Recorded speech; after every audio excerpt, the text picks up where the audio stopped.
an artist who feels like a fraud. I think all of us in life feel like we're kind of frauds in our life sometimes. Once hailed as the shining star of Hollywood during the 1980s, Dennis Quaid has sent shockwaves through his fan base with a recent revelation, finally addressing rumors that have haunted him for decades. His confessions delve beyond mere professional setbacks, delving into his addiction and the wreckage of his marriages. And yet, in a twist of fate, he now unabashedly unveils the unsettling dynamics of his current romance, adding another layer of intrigue for his followers. There are so many shocking things in this video that you need to stay calm to listen. Let's start the video. Beginning his honest conversation, Dennis Quaid shocked fans by admitting that he failed miserably in his early years in Hollywood. Indeed, at first he had a false belief that he had a dream, a vision of himself gracing the silver screen, captivating audiences with his charisma and skill. However, arriving in the sprawling metropolis of Los Angeles, Quaid quickly discovered that the path to stardom was fraught with obstacles. Audition after audition yielded nothing but rejection, and the harsh reality of the industry threatened to crush his spirit. Days turned into weeks, weeks into months, and still success eluded him. Doubt crept in, whispering insidious lies about his abilities and prospects. Yet Quaid refused to surrender to despair. He poured himself into his craft, honing his acting skills with unwavering determination. In the face of adversity, he persevered, drawing strength from the flickering embers of his ambition. He took odd jobs to make ends meet, waiting tables by day and attending auditions by night, clinging to the hope that his big break was just around the corner. Then, like a beacon of light in the darkness, an opportunity emerged, one that would change the course of Quaid's life forever. A casting call for a supporting role in a major motion picture crossed his path, and he seized it with a fervor bordering on desperation. Auditioning with everything he had, Quaid poured his heart and soul into the performance, channeling the years of struggle and sacrifice into a raw, electrifying portrayal. And then, against all odds, the call came. He had been chosen. Quaid's moment had arrived, a shimmering oasis in the desert of uncertainty. With trembling hands and a heart brimming with anticipation, he stepped onto the set, ready to prove himself to the world. From that pivotal role, his star began to rise, ascending to heights he had once only dared to dream of. The next failure that Quaid endured was his first marriage.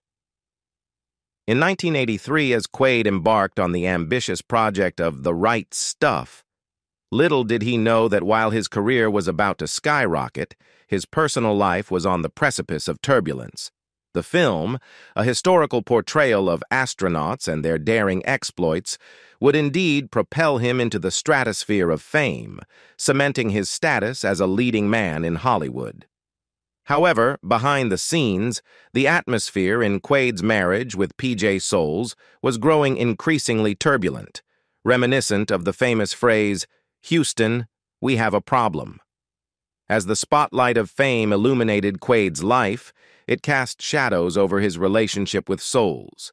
The pressures of stardom strained their bond, highlighting fissures that had long existed beneath the surface.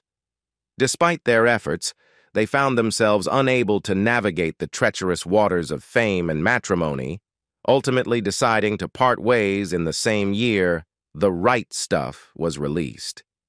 Yet the plot thickened as the details of their divorce unfolded, revealing a scandalous twist worthy of a Hollywood script. Soles wasted no time in embarking on a new romance with Skip Holm, a stunt pilot who had worked on the very film that had launched Quaid's career to new heights.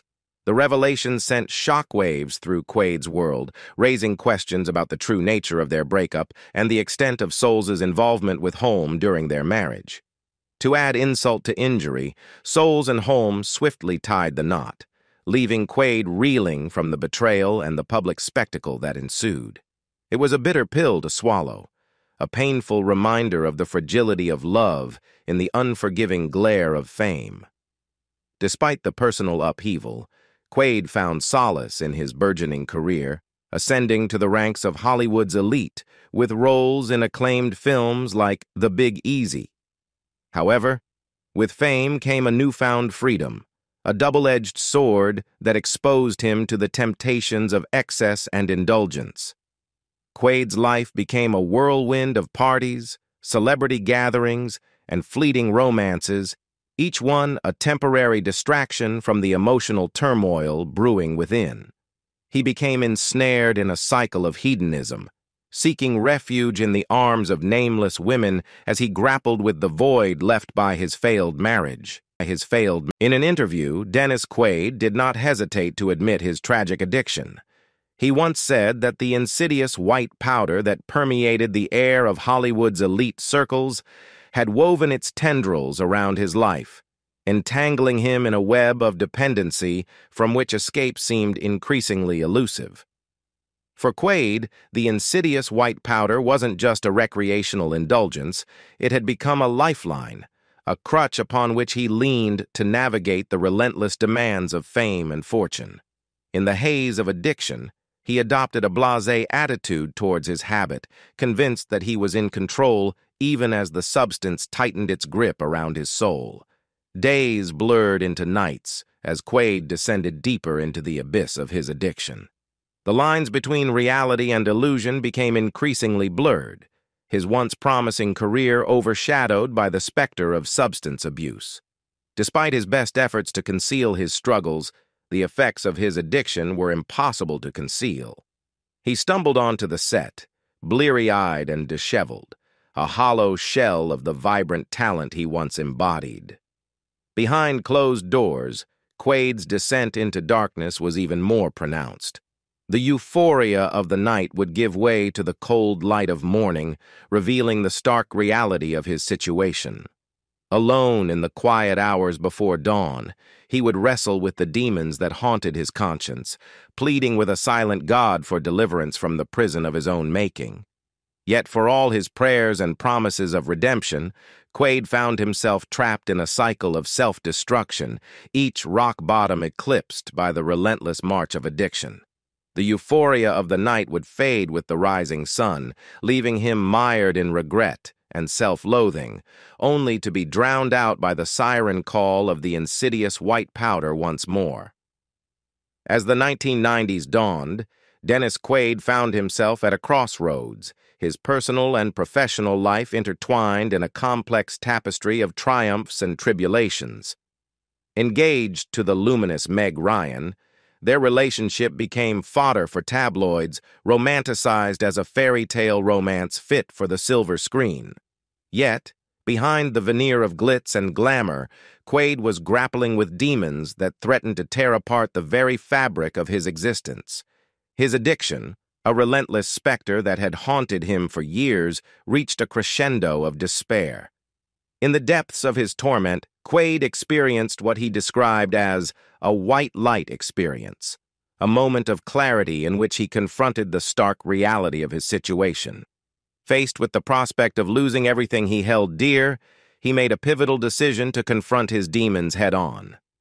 Entering rehab marked the beginning of a journey toward redemption, a path fraught with challenges and setbacks. Supported by Meg Ryan's unwavering love and devotion, Quaid embarked on the arduous process of recovery, determined to reclaim his life from the clutches of addiction. However, the road to redemption was fraught with pitfalls, and Quaid found himself stumbling once more. Despite his earnest efforts to rebuild his life, his career faltered in the wake of his public battle with addiction.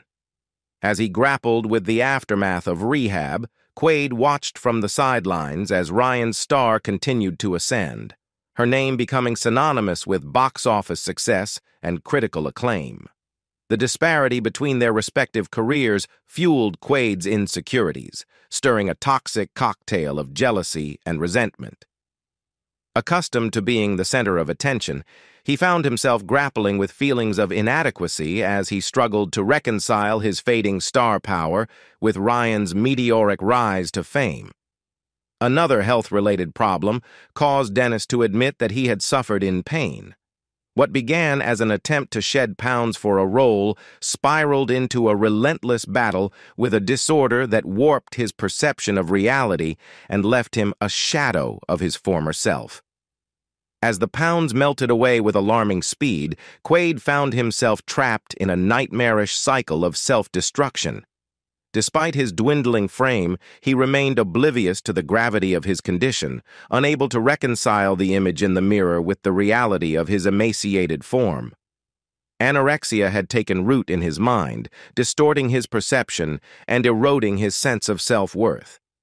Recovery proved to be a Herculean task, a grueling odyssey fraught with setbacks and challenges. Quaid sought professional help once more, determined to reclaim his health and sanity from the clutches of this relentless foe. Yet, the road to recovery was fraught with pitfalls, and the specter of anorexia loomed large over his fragile psyche. Amidst the turmoil of his battle with anorexia, Quaid pinned his hopes on a transformative role that would mark a triumphant return to glory for his career. Pouring his heart and soul into the part of Doc Holliday in Wyatt Earp, he staked everything on the success of the film, clinging to the belief that it would be his redemption. Yet, fate had other plans in store, delivering a devastating blow that shattered Quaid's dreams of resurgence. Wyatt Earp languished at the box office, consigned to the annals of cinematic failures and ignominiously earning a place on numerous worst-of-the-year lists. For Quaid, it was a crushing defeat, a bitter reminder of the fickle nature of fame and the fragility of success.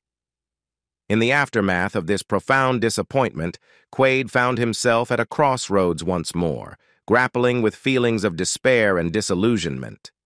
Branded as washed up by the unforgiving glare of Hollywood, he confronted the daunting prospect of rebuilding his career from the ashes of failure. Dennis Quaid's second marriage was also something that made him extremely embarrassed. The early 2000s marked a tumultuous chapter in Dennis Quaid's life, as the delicate balance between his resurgent career and faltering marriage with Meg Ryan tipped precariously towards upheaval. Rumors swirled through the tabloids like a tempest, painting a portrait of betrayal and heartbreak that would reverberate through the corridors of Hollywood for years to come. As Ryan immersed herself in the filming of Proof of Life, whispers of an illicit romance with her co-star, Russell Crowe, cast a shadow over her marriage to Quaid. The tabloids buzzed with speculation, fueled by reports of Ryan's purported infatuation and clandestine rendezvous with Crowe behind closed doors. For Quaid, the revelation struck like a thunderbolt, shattering the illusion of marital bliss and plunging him into a maelstrom of confusion and despair. The whispers grew louder, gaining momentum with each passing day until they reached a deafening crescendo that could no longer be ignored. In the wake of mounting speculation, Quaid and Ryan made a fateful decision to publicly announce their separation, a move that only served to fan the flames of gossip and intrigue. The media frenzy reached a fever pitch as images emerged of Ryan and Crowe sharing intimate moments, their actions speaking volumes amidst the deafening silence of denial. The revelation of infidelity within Dennis Quaid and Meg Ryan's marriage added another layer of complexity to the already tumultuous saga of their split. While Quaid had been portrayed as the wounded party in the dissolution of their union, the truth was far more nuanced. Despite the prevailing narrative of Ryan's betrayal, it eventually came to light that Quaid, too, had strayed during the course of their marriage. Ryan's admission that Quaid had been unfaithful cast a shadow over their relationship, revealing the cracks in their seemingly idyllic facade. The pain of betrayal cut deep, leaving scars that would linger long after the dust had settled on their broken marriage. Yet even as Quaid grappled with the fallout of his own actions, Ryan delivered a final blow that would leave him reeling. Despite the whirlwind romance with Russell Crowe that had captivated the tabloids, it soon became apparent that Ryan's feelings for her co-star were fleeting at best. Crowe, ever the devoted suitor, had been all in, but Ryan had only seen him as a means of escape from the confines of her marriage to Quaid. As quickly as it had begun, the illicit affair between Ryan and Crow fizzled out, leaving Quaid to grapple with the public humiliation of being cuckolded in such a public manner. The sting of betrayal cut deep, fueling Quaid's determination to reclaim his rightful place in Hollywood's spotlight. Dennis Quaid admitted that he could not live without love, so he quickly moved on to other relationships after the divorce. However, it was in 2004 that Quaid embarked on his next chapter of matrimony, exchanging vows with Kimberly Buffington, a relatively unknown real estate agent hailing from his native Texas. Their union, solemnized on Quaid's sprawling ranch, was heralded as a return to stability for the erstwhile heartthrob, a chance to find solace and security amidst the tumult of Hollywood's ever-shifting landscape. Yet the idyllic vision of domestic bliss was soon shattered by the harsh realities of parenthood. Quaid, already a father to son Jack from his previous marriage, found himself thrust into the whirlwind world of fatherhood once more when Buffington gave birth to twins, Thomas and Zoe, in 2007. The joy of their arrival was quickly eclipsed by a parent's worst nightmare. In a cruel twist of fate, the newborn twins were struck down by staph infections just days after their birth, casting a pall of fear and uncertainty over Quaid and Buffington's fledgling family. In a desperate race against time, Quaid rushed his precious infants to the hospital, praying for their swift recovery. Yet the horror of their ordeal was far from over. In a devastating turn of events, it was revealed that the hospital had administered a massive overdose of blood-thinning medication to the twins, plunging them into a life-threatening crisis. Quaid and Buffington were left reeling, grappling with a maelstrom of emotions as they fought to save their precious children from the brink of death. In a cruel twist of fate, the hospital staff, in an attempt to treat the twins' medical condition with blood thinners, administered a dosage that was a staggering 1,000 times the appropriate amount. The innocuous act of medical intervention became a life-threatening gamble as Thomas and Zoe teetered on the precipice of death, their fragile lives hanging in the balance. The aftermath of the overdose was a waking nightmare for Quaid and Buffington as they watched helplessly as their newborns fought for survival. The twins, their tiny bodies ravaged by the toxic effects of the medication, clung to life by the thinnest of threads, their future uncertain and fraught with peril. Despite the valiant efforts of medical professionals, the twins emerged from the ordeal battered and bruised, their bodies weakened by the trauma they had endured. Their road to recovery was long and arduous, marked by endless days spent in hospital wards and countless procedures aimed at repairing the damage wrought by the overdose. Yet, even as the twins slowly regained their strength, the scars of their ordeal remained etched upon their parents' hearts. Quaid, in particular, found himself grappling with a newfound fear and mistrust of the medical establishment, his faith in the sanctity of the hospital shattered by the devastating consequences of their negligence. Driven by a fierce determination to seek justice for his children and prevent others from suffering a similar fate, Quaid embarked on a crusade for accountability. He filed a lawsuit against the drug manufacturer responsible for the medication error, determined to hold them accountable for the pain and suffering inflicted upon his family. But Quaid's quest for justice did not end there. Fueled by a desire to enact meaningful change in the healthcare system, he turned his attention to advocacy and education, producing a series of documentaries on patient safety for the Discovery Channel. Through these films, Quaid sought to shine a light on the flaws and shortcomings of the medical industry, advocating for reforms that would protect patients and prevent future tragedies. By 2012, Dennis Quaid had weathered the storm of advocacy in support of his children, emerging from the crucible of trauma with a renewed sense of purpose and determination. Yet, as the dust settled on his crusade for justice, he found himself confronting a new and equally daunting challenge: the unraveling of his marriage to Kimberly Buffington. The years that followed were marked by a bitter and protracted battle, as Quaid and Buffington embarked on a roller coaster ride of separations, reconciliations, and legal wrangling that tested the limits of their endurance.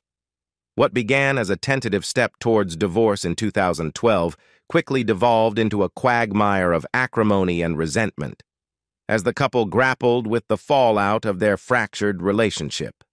Their divorce proceedings became a battleground, with each side fighting tooth and nail for custody of their precious children. Quaid and Buffington traded barbs and accusations in the public eye, their once solid union reduced to a bitter feud played out in the glare of tabloid scrutiny. For 4 long years, Quaid and Buffington danced the precarious dance of separation and reconciliation, their relationship teetering on the edge of collapse with each passing day. Yet despite their best efforts to salvage what remained of their love, the chasm between them grew ever wider, until it became clear that their marriage was beyond repair. In 2016, they finally made the heartbreaking decision to part ways for good, with Buffington demanding full physical custody of their children. The divorce proceedings dragged on for 2 more years, a painful reminder of the irreconcilable differences that had torn their family apart. In 2019, Dennis Quaid's love life once again captured the public's attention when he embarked on a whirlwind romance with Laura Savoy, a woman who seemed to have captured his heart with lightning speed. Their courtship, marked by a seemingly spontaneous engagement, sent shockwaves reverberating through social media and tabloid headlines alike. Yet, amidst the flurry of congratulations and well wishes, one detail stood out like a glaring beacon of controversy: Savoy's age. At 26 years old, she was a PhD student, a woman of intellect and ambition who seemed worlds apart from the seasoned actor. The glaring age gap between Quaid, then in his late 60s, and his young fiancée sparked a storm of speculation and debate, with critics quick to label their relationship as unconventional, and some even suggested inappropriate. The optics of their romance were undeniably provocative, inviting scrutiny and judgment from all corners of the internet. Quaid's decision to embark on a relationship with a woman 4 decades his junior raised eyebrows and prompted questions about the nature of their connection. Was it genuine love, or merely a fleeting infatuation born of superficial attraction? Yet, for Quaid and Savoy, age was merely a number, a trivial detail that paled in comparison to the depth of their connection and the intensity of their feelings for one another. Despite the skepticism and criticism that surrounded their relationship, they remained steadfast in their love and unapologetic in the face of societal norms and expectations. The observation that Laura Savoy bears a resemblance to Quaid's previous wives adds another layer of intrigue to his romantic narrative, inviting speculation about the actor's preferences and motivations. Indeed, each of Quaid's ex-wives seems to fit a particular mold, with Savoy embodying a composite of their shared traits. Yet, perhaps the most glaring aspect of Quaid's romantic history is the age progression of his partners. From P.J. Soles, who was 3 years his senior, to Meg Ryan, who was 8 years younger, and finally, to Kimberly Buffington, who was a staggering 16 years his junior, Quaid's choice of partners has followed a clear trajectory towards increasing youthfulness. The widening age gap between Quaid and his successive partners raises eyebrows and prompts uncomfortable questions about the power dynamics at play in his relationships. While age gaps are not inherently problematic, the significant difference in age between Quaid and his partners has led some to question the appropriateness of their unions. Indeed, the disparity in age raises concerns about the potential for imbalance in the relationship, with Quaid's status and life experience casting him in a dominant role vis-a-vis his younger partners. The inherent power dynamics inherent in such relationships can give rise to concerns about exploitation and manipulation, particularly when considering the vast difference in life experience and maturity between the parties involved. What do you think about Dennis Quaid's honest admission surrounding his life and career? Leave us your comments in the section below. We hope you have found this helpful video. Don't forget to leave a like, share, and subscribe to the channel if you like it. Thank you for watching this and see you in the next videos. Goodbye.